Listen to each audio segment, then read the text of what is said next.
am super excited to have this Union Day event where we get to hear about Google Maps workers who organized a strike pledge around return to office. So I'm Jenny Rosewood. I'm the communications chair with Alphabet Workers Union, and I'm a full-time employee working as an information architect for Google Cloud documentation in our Seattle office.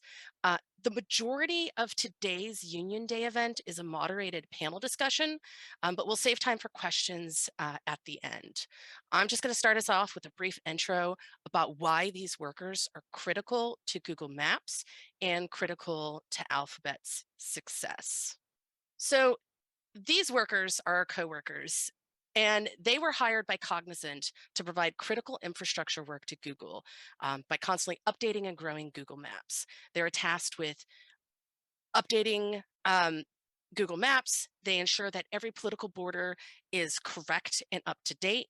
They work with 911 operators to find the safest routes for first responders during emergencies. They update traffic flow information in key areas like the Eiffel Tower and Manhattan Bridge. And during the election season, they provided the public with updated locations for valid ballot drop-off locations. But this isn't just me saying that Google Maps is critical for Google. Let's hear Ruth Porat, the CFO of Google, speaking at the World Economic Forum in Davos this year, talking about the importance of geospatial data. This is the data that powers Google Maps. Valuable assets we have is geospatial data, because when you combine geospatial data with data analytics and AI, it opens an understanding that can yield all sorts of results. So for example, we worked with UPS. They wanted to understand how to optimize the routes for their fleet of trucks. The first thing that we uncovered is we could save them $400 million a year by getting more efficient routes. But what does that do? That also reduces fuel consumption. We're working with Unilever. They wanted to understand what's going on with deforestation through their entire supply chain. And again, with geospatial data, data analytics, and AI, we're helping them look through the supply chain and understand what's going on, deforestation with one of the most important ingredient products, palm. And so this geospatial data, we're also using it with cities. We're giving them an overview of what's their carbon footprint from the built environment and transit. Geospatial data for every one of us can help us understand what we're doing and how to optimize. Okay. So this is Google publicly saying, this is available on Google, that geospatial data is our most valuable asset at Google, at Alphabet. These workers only make between $16 to $28 per hour and can't afford to live near the office. And they are being forced to return to the office 5 days a week with no accommodations for medical exemptions and with no COVID safety precautions in place. These workers were able to organize and push back against return to office, and they're going to tell us more about that. For right now, I'm going to go ahead and hand things off to Preston to kick off the panel discussion. Thanks for that introduction, Jenny. My name is Preston. I work in the Kirkland office up here in the Pacific Northwest on Chrome OS device administration. And it is my honor to be moderating the panel today with these really inspiring workers, our colleagues, our co-workers in the Bothell office.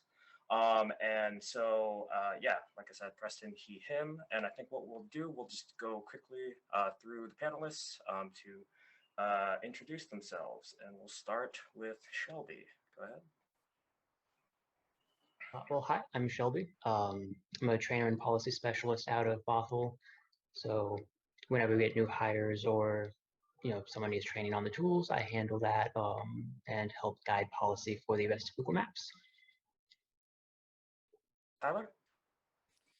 My name's Tyler, he, him. I work at the Bothell office in the pilots and experiments department, which involves developing new workflows for curating data and other projects.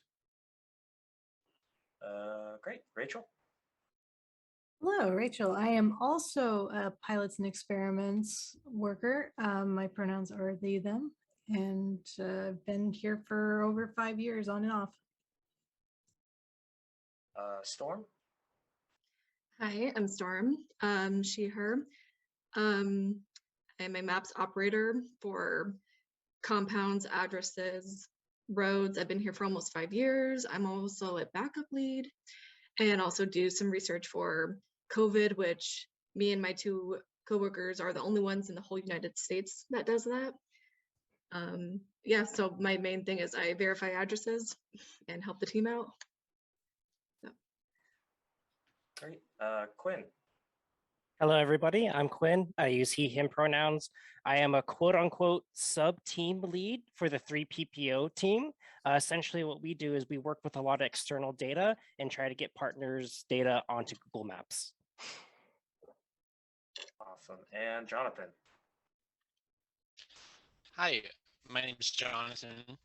I go by he, him pronouns. My role at Google is I work in the GDU department, and I'm kind of a multi-hat position right now, where I triage data to make sure it gets the right team to be processed, and also process provider data and to input directly to Maps.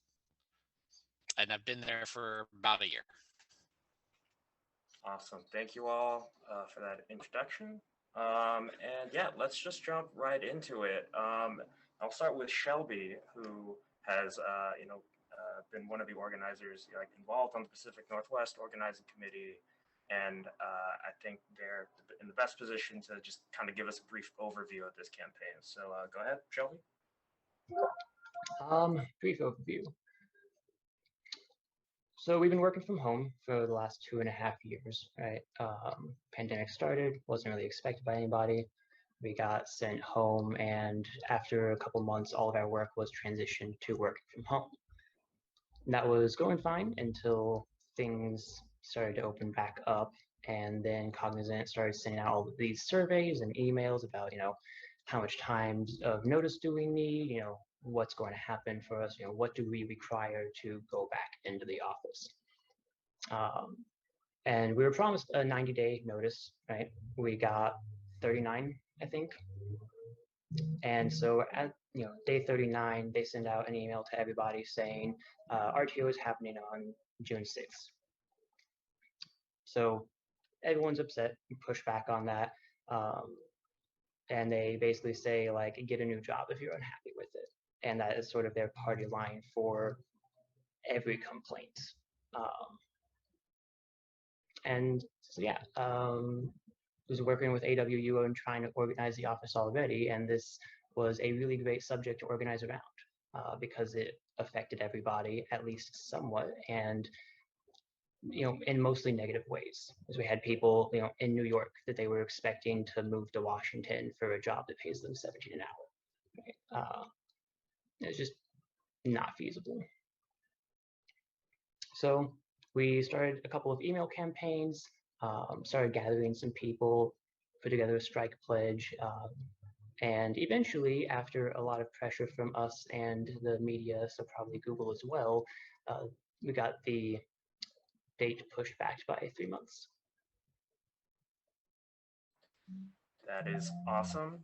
It's some of the most inspiring work going on in the union. I think I like to tell other FTEs that you guys have a better RTO policy than FTEs do right now. And that's because you guys dared to fight. It's really inspiring, and I hope that inspires both you guys for us to stand in solidarity with you and do anything we can to help you guys win and continue organizing other places. All right, but before we, so let's kind of just jump into what you guys do, the work that, so how is the work that you guys do critical to the operation of the Geo division and Google Maps specifically? Yeah, this is, I got Go for it. Yeah, yeah, this is very exciting to talk about because most of the time working here, we're kind of not supposed to talk too much about stuff. So it feels really great to just have an audience. It's kind of mentioned a little bit earlier, but when it comes to the importance that we do, there's kind of two main reasons. Main reason one is that we're kind of seen as an incubation or like a testing center. So whenever there's like a new project or a new idea, those projects tend to get piloted in our office, and then it kind of gets streamlined, and then it gets kind of shipped out to another office. So that's one important reason. But to be more specific, is that there's a lot of critical projects that we do here, stuff from relating to Pride events or from COVID events. I've worked on 3 different teams. One of my teams was an events team, and every June, we would map out Pride parade maps and Pride events, and it was amazing. One of the projects that I did was a small town in Poland for their first Pride event, and we made a nice little colorful rainbow line on maps, and everyone was really excited. They're at the parade, they saw some rainbows, everybody was happy. Another thing that's one of my teams that I've worked on is that COVID's been a big problem, obviously. And so we've been curating a lot of testing sites and vaccination sites, and that's been helping a lot of people. And one other thing that's really important is there's a lot of new housing developments. About 60% of the new addresses that got added onto maps came from my team, specifically from 2021. So there's a big impact. There are teams that work on the Manhattan Bridge setting road closures. If somebody, forgets to set a restriction,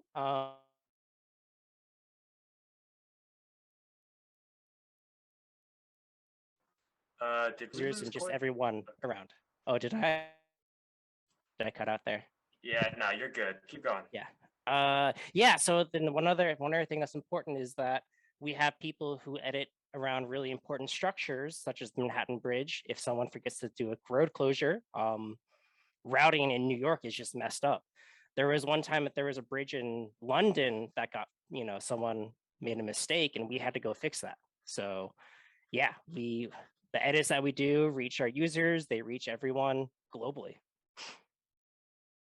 That is awesome, and I think that shows how critical you guys are in the infrastructure, and how little respect you get in as thanks for that. Does anyone else want to hop in on just what the work that you do being critical for maps? Sure. Yeah, go for it. Storm, go ahead, take it. Go ahead, Storm. Are you sure? Go, Storm. All right. I mean, so I've only been on one team, which is verifying an address. We do numbers, types of buildings. We also had the roads team come on board. So we're verifying the existence of where a place is at, in so many different countries. So I would assume that's a really big indicator that's important. Access points, where somebody lives, what business you need to find, all of that. Me and Holly and Muthamari, we are part of CKC, which is anything COVID based, just specifically in the US. So we're constantly telling people what's happening in various states, if there's any closures, if there's an increase of number of COVID cases. Also, something separate in CKC, which is telling Google Maps, is there anything wrong on Twitter, Maps specifically, anything dangerous that's happening that you might need to tell specific operators, hey, there's a wildfire going on, basically. So, yeah. Absolutely essential infrastructure. And it's amazing that this essential infrastructure, the people supposedly in charge around getting this essential infrastructure in place, sounds fairly incompetent. Shelby, do you want to go into who do you work for? Who is your boss? You want me to talk about management's competence? Or lack thereof. God, I don't even know how to begin to explain who the boss technically is, because it changes, right? The contract companies change whenever their contract ends. So sometimes it's 2 years, sometimes it's 3 years. All of the people in the office stay the same. So that's why we've had some people who've been working here for 9 or 10 years. So technically, we are currently employed by Cognizant. and have been for about like 2.5 years, I think, right about. All of Cognizant's policies and rules apply to us, and we get Cognizant's benefits, but also all of Google's rules apply to us, but we don't get any of Google's benefits. So there's a weird amount of gray area. And so it's kind of hard to say, who we work for, because technically it is Cognizant, but all of the work we do pertains directly to Google and only Google work. Right, that sounds really confusing. I learned today that, despite Google's professed policy that TVCs can get COVID tests, there's nowhere to do that in Bothell, and it's not like you could go anywhere else and get one. Obviously the pandemic, I think, was a starting gun for a lot of people in terms of like beginning organizing. What is this weird workplace like, and what is the kind of history, why did you start organizing there? I think Tyler, I had you down for this one. Yeah, so I've been here for about 4 months or so. So my story was I basically came on. They said this is kind of part of I'm gonna be talking about this later, but I came on. There was no RTO date, and then I got out of training, and they're like, "Oh, here's the RTO date." And so before, I didn't know there was a union at this company. So the workplace is I didn't know people very well because I'd only ever been working remote. And I didn't have much connection with anybody, including really people even on my own team. And so that aspect of the returning to office, and I know maybe someone else can speak about what the workplace environment was like pre-work from home. But why I started organizing was, I had a date. I live in Olympia, and that's like a ridiculous, I forget how many miles it is. Like, I mean, I have to get up through Seattle. It's like it would take like 2 hours a day, and like crazy amount of gas, the traffic in Seattle. So it was kind of a do or die situation for me. Plus that's why I started doing it. And then, but also for other people's reasons too. But for myself, it was just, they weren't going to try to make any kind of concessions. Like, it's already been said that when people we're talking about like, oh, what can you meet us at the table and talk about, like, how can we make this work? They're just like, well, I mean, if it doesn't work for you, find another job. So I don't want to find another job. Does that answer the question? Totally. Storm, go ahead. Real quickly. So I know we're going to get into a lot of stuff. So like the things we saw happening, which is why we started organizing, was because COVID concerns, inflation, a huge lack of no empathy from management, and then what's happening with the wages. We noticed that there are people who are in danger of COVID, like Shelby included, and we tried to talk to them about this, and yet they were just like not caring about it. They filled the entire building. We didn't feel safe. I live all the way in Tacoma, and so I would not be able to afford to go back to the building. And I kind of consider myself a good asset to my team. And so, but I also just cared about my coworkers. I've been here for 5 years, and I wanted to fight for like good labor and wages and safety and just good liveliness overall, which is why we want to stay home. So. Absolutely. And I think that brings us neatly to, the petition that Shelby talked about earlier, which I think was really sort of the first visible action that, collective action that you all started taking. How did you know of what Storm was talking about, like what to include in the petition and what types of things did you demand? Shelby, do you want to start off here? Yeah, real quick, I just wanted to tack on with the organizing. This is actually the 4th organized attempt that this office has had. Yeah. Because it, has been a shitty place to work for years. So as far as, knowing what to include in the petition, it was really just after, having conversations with our workers, right? We had a lot of meetings. At one point, we were doing like 4 or 5 hours of meetings a week after work. So, Monday, Tuesday, Wednesday, sometimes Thursdays. Then we have one-on-one meetings where we're talking to coworkers individually. So, and that's really what a lot of it was just talking with them and being frank and being honest. Right? I'm not trying to spin any tale. I'm not trying to like be fancy or be like, yeah, you got to come support us. Like we're all in this together. It's like, man, this sucks. Like you have a valid concern. You have 2 kids and are a single parent and work 3 jobs. You can't come back into the office because you'll have to give up one of your other jobs, which means you can't afford to live, right? And it also was made a little bit easier with management actively dismissing all of those concerns and calling people childish and stuff. So yeah, that's how we knew what to include, was just by talking with everyone and seeing where the common threads were. Awesome. And yeah, to kind of go into some more details, I know Tyler had some specific, I think he had named like the gas to get from Olympia would be insane. Was there other stuff there, Tyler?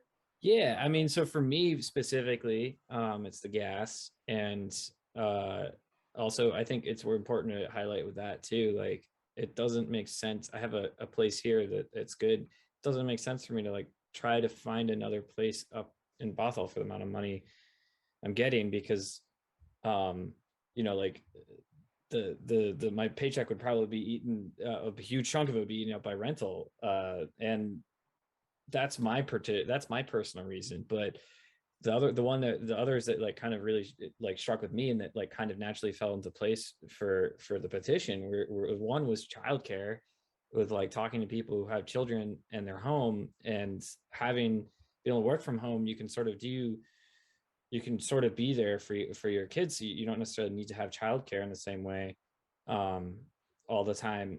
And the cost of childcare for the people who could get it was the same as a 1-bedroom apartment rental. And that's for the people who get it. There's people that like we're just on like trying to get on a list to even get it.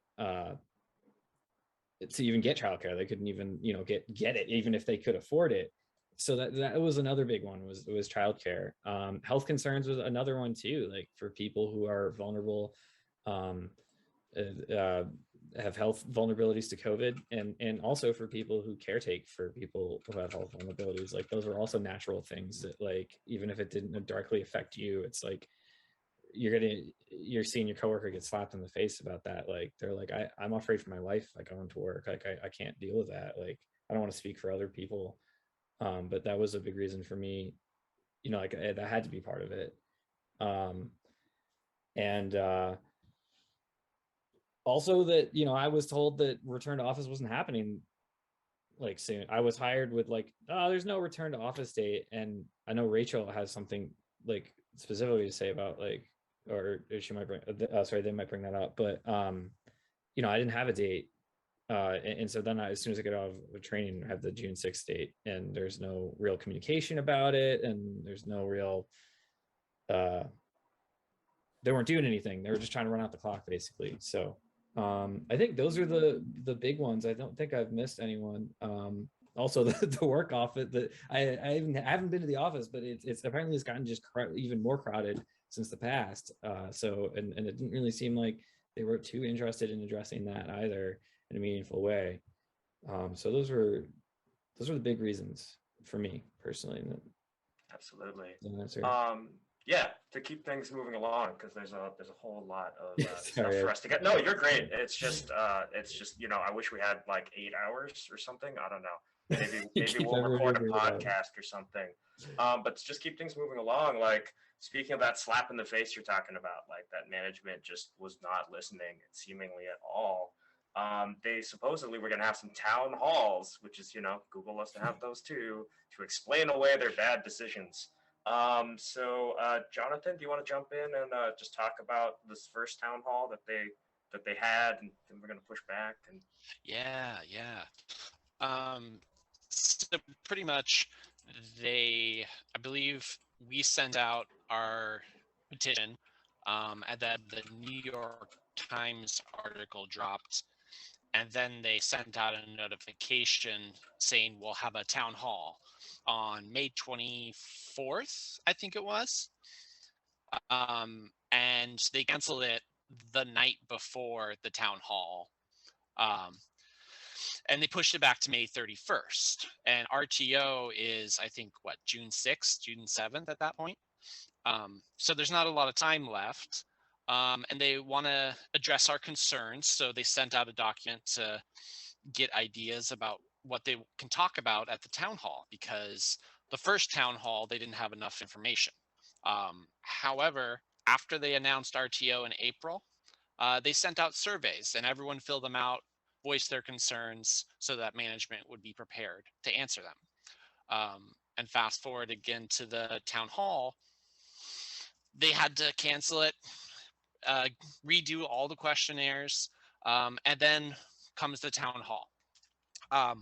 We are all muted, the chat is disabled, and it's just our manager and several people that no one actually knows. I guess their HR or higher ups. No one really knew at that point.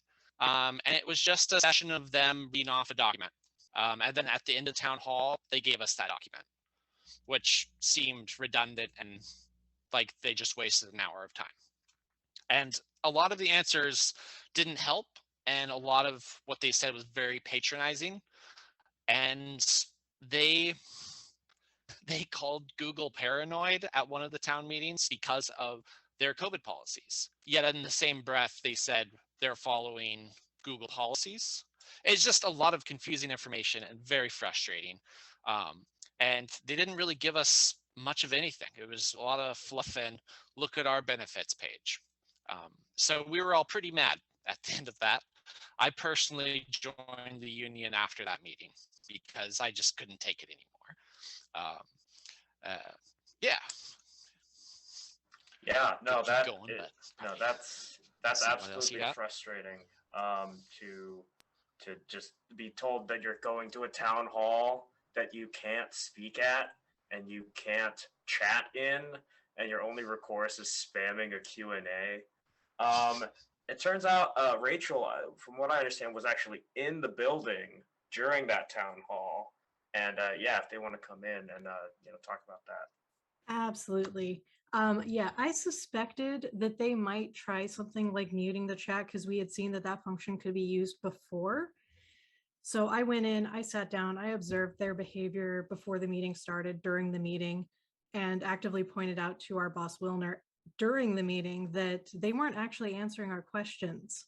They were just reading off a handbook that was outdated. But after the meeting finished is where things got interesting, and that's specifically why I wanted to be there, is I wanted to know how they reacted once they were not on, once they were not in front of, everybody. And they closed the laptop, and Wilner immediately tried to do damage control with his bosses and started by saying, well, that went well. And he just laughed it off and said, yeah, that Q&A thing, what a bunch of childish vitriol that was. And immediately started trying to play that off. So I actually interrupted him and said, excuse me, Wilner. And he's like, yeah, what's up? And I didn't even talk to him because I was angry at him. So I turned to his bosses and I explained to them that I have been a part of this project for over 5 years, over 3 contract companies. I am very familiar with this culture. And what they saw was not childish. It was frustration because they have taken away our voice. They refuse to let us talk. And ordinarily a town hall has a time set aside for questions. And if they had told everyone at the beginning that they were going to present and then give everyone the opportunity to ask their questions at the end, nobody would have been spamming that Q&A, and everyone would have quietly waited until it was their turn to speak. And I pointed out that during that town hall, they said that they wanted our help in shaping what this RTO is going to look like, but we can't help if they don't invite us into the conversation. So that, yes, I have a lot of feelings about that meeting. Yeah, in a word, that's fucked up. Fuck that. So clearly management, the clowns running the show, are escalating against you guys. They are actively know that you're organizing, so they're doing everything they can to ignore you. It's the ignore stage before they have to fight you. So what type of tactics were you guys trying to try and like get their attention, both before this town hall and after? Quinn, do you want to start? Yeah, we have a lot of tactics to share. So a little context. Before all of this petition and strike and RTO, our office had one HR contact. So if we ever had like a question about maybe like timesheet or the web clock, don't even get me started on that, or anything that has to do with like a benefits, we just emailed this one person. And so up and close to June 6th, we were getting a lot of threats with job abandonment. And Shelby was smart enough to read through the handbook and said, well, actually, if we read the definition of the handbook, job abandonment is this requirement, and that's not even what they're saying. And so one thing that we did is we started emailing HR about certain stuff. I sent an email about the job abandonment. Other people sent emails about COVID precautions. People sent emails about medical exemptions, and it was just one person. They were flooded. And then after the second town hall, when we can actually speak, they brought a whole team of HR. So it doesn't make sense. At one point, there's one person HR, and then suddenly there's 5 people of HR. Yeah, no, it's amazing how suddenly when there's a problem, HR shows up. And just my understanding too is that like you guys were sending so many emails that HR just stopped responding. They like just put an out of office thing for a whole month. You know, the month before you had to go back. That's clown shit right there. I think yeah, Shelby, go ahead.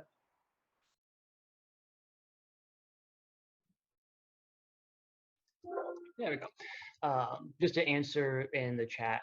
So job abandonment means that you have willfully stopped going to work and you have done so without any communication to your boss. So it basically allows them to fire you by saying that you quit. It means that you don't get any unemployment benefits, and it does look really bad, right? Because it shows that you just walked away from a work job. So yeah, so that's why they were using it as a threat, is because it is an effective threat of if you're unemployed, you don't get any help from the state. Like you don't qualify for anything because you chose to leave. Right. Storm, I thought you had I heard speaking of like, COVID issues and things going on. Do you want to come in on that? Yeah, so I'm also looking at the chat. We know that there were also some people who were either COVID positive or they had been around people who were COVID positive or potentially. But ever since the whole RTO announcement, me and Holly were doing our COVID work, and then we would put it into one of our main chats for bot. So like Ken, one of the management people, and everybody would see, hey, COVID numbers are rising here and in Washington. So like, we need to address this and we need management to look at this, but like nothing was being done about it. But that was just kind of like us, one of our reasons why we cannot go back to the building, and for other people to see, yes, it is a problem and we need to fight this because of this big issue. Yeah, and Storm, I also understand there was some at one of the town halls. There was something about Juneteenth as well, about getting that as a day off, and confusion around that. Well, to my understanding, I don't know about the town hall, but it was just kind of brought up because we noticed in our Hazelnut, it's like a Google holiday, but for us, we didn't see it as we were getting that day off. So people were asking about it. People were in the building and even showing a picture of, hey, this building is going to be closed on June 15th or Juneteenth, I'm sorry. And one of our management is like, I don't know about that, or no, that's just Google or something. Let's talk about it for a couple of days. And then eventually we got it just because we brought it up. Okay.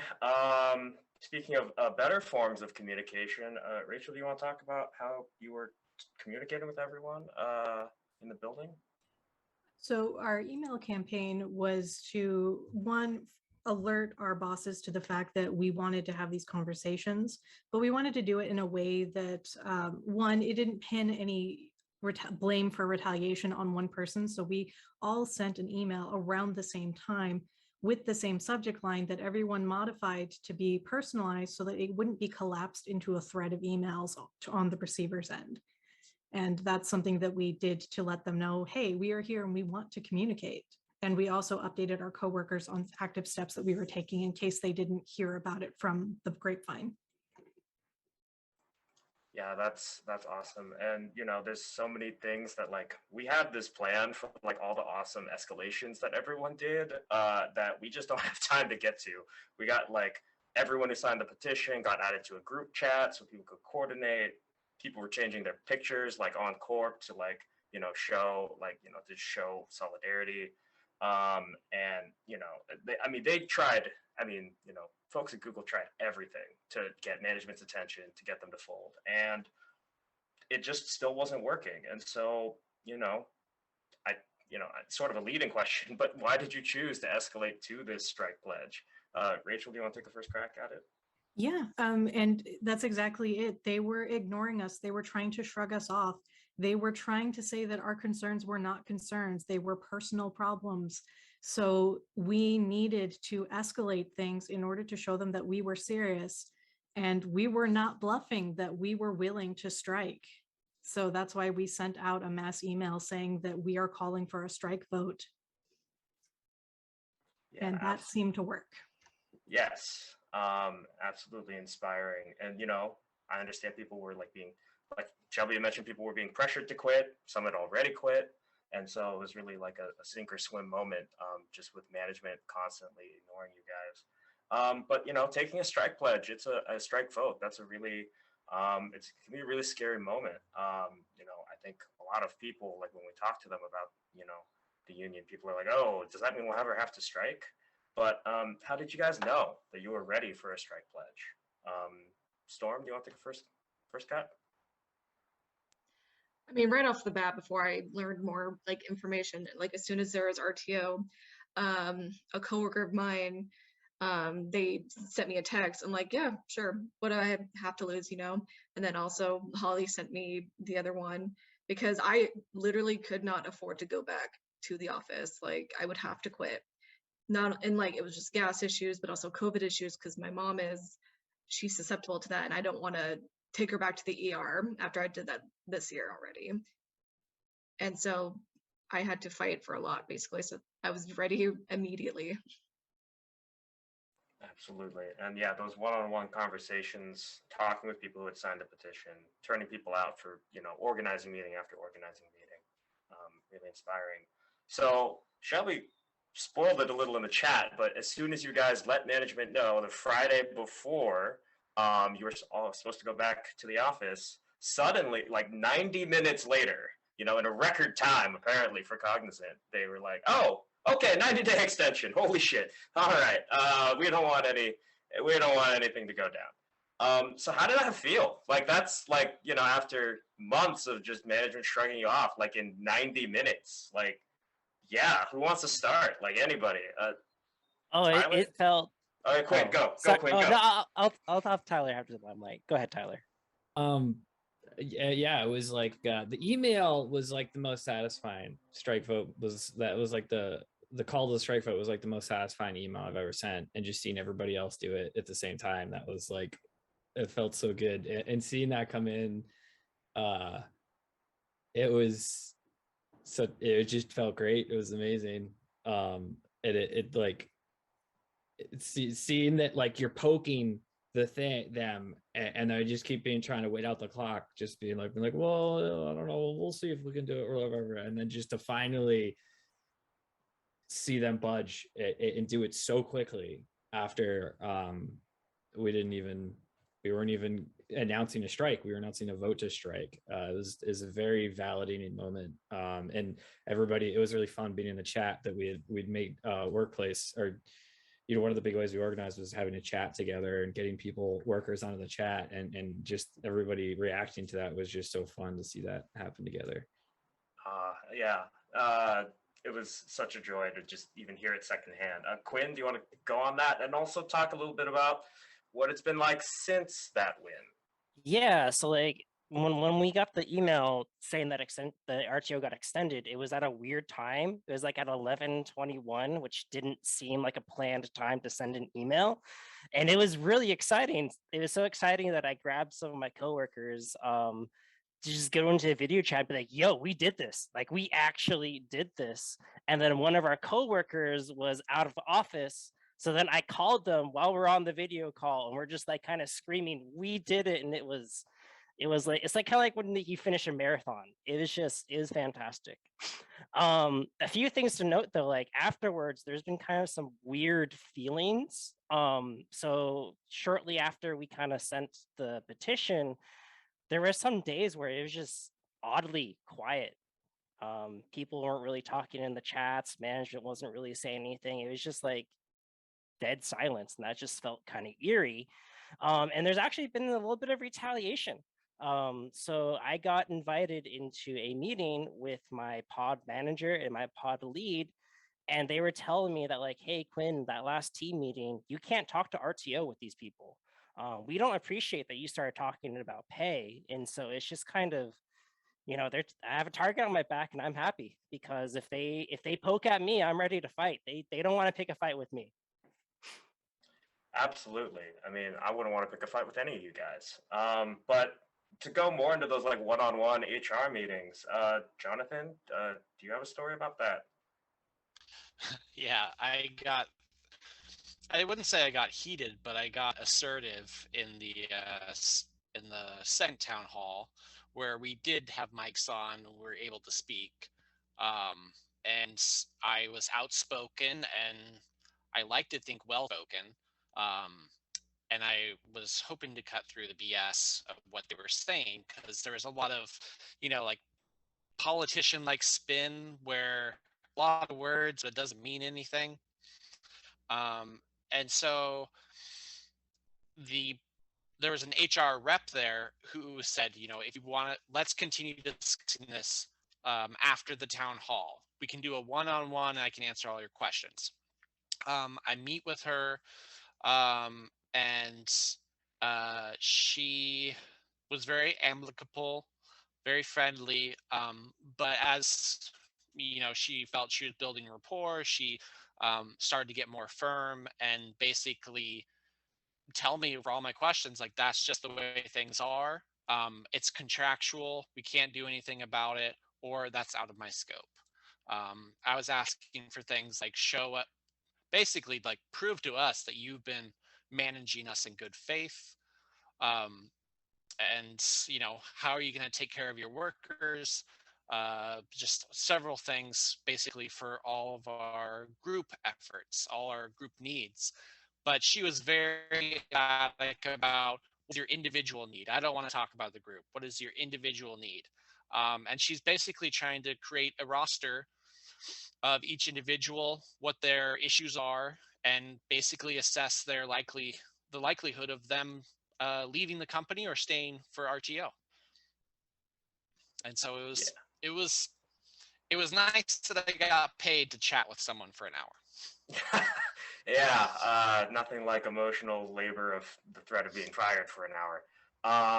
But yeah, I want to just point out in the chat, there's tons of like other people who are working at Bothell talking about their experiences, the blatantly illegal retaliation, the trying to smoke out who's your leader, and it's like, well, no, it's like we're organized together. We're fighting together. That's the whole point. And I just want to mention a quick thing before we jump to Q&A, is that like the impact of this win is already being felt elsewhere in Google.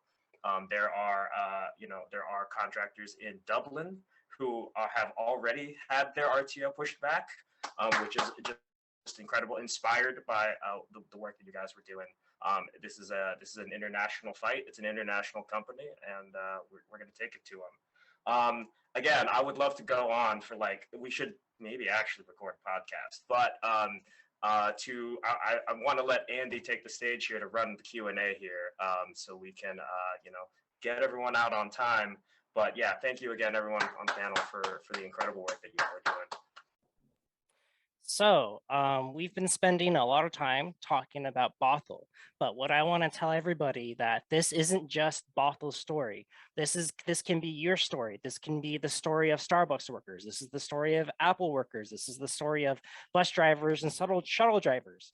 Long story short, this is the story of the working class. We have the power, we have the labor. The stuff that we do impacts all of society. So talk to your coworkers, find what people care about, find what people are passionate about, organize and get together, because we have the power. And when we have the power, we can fight because we keep on fighting. All right.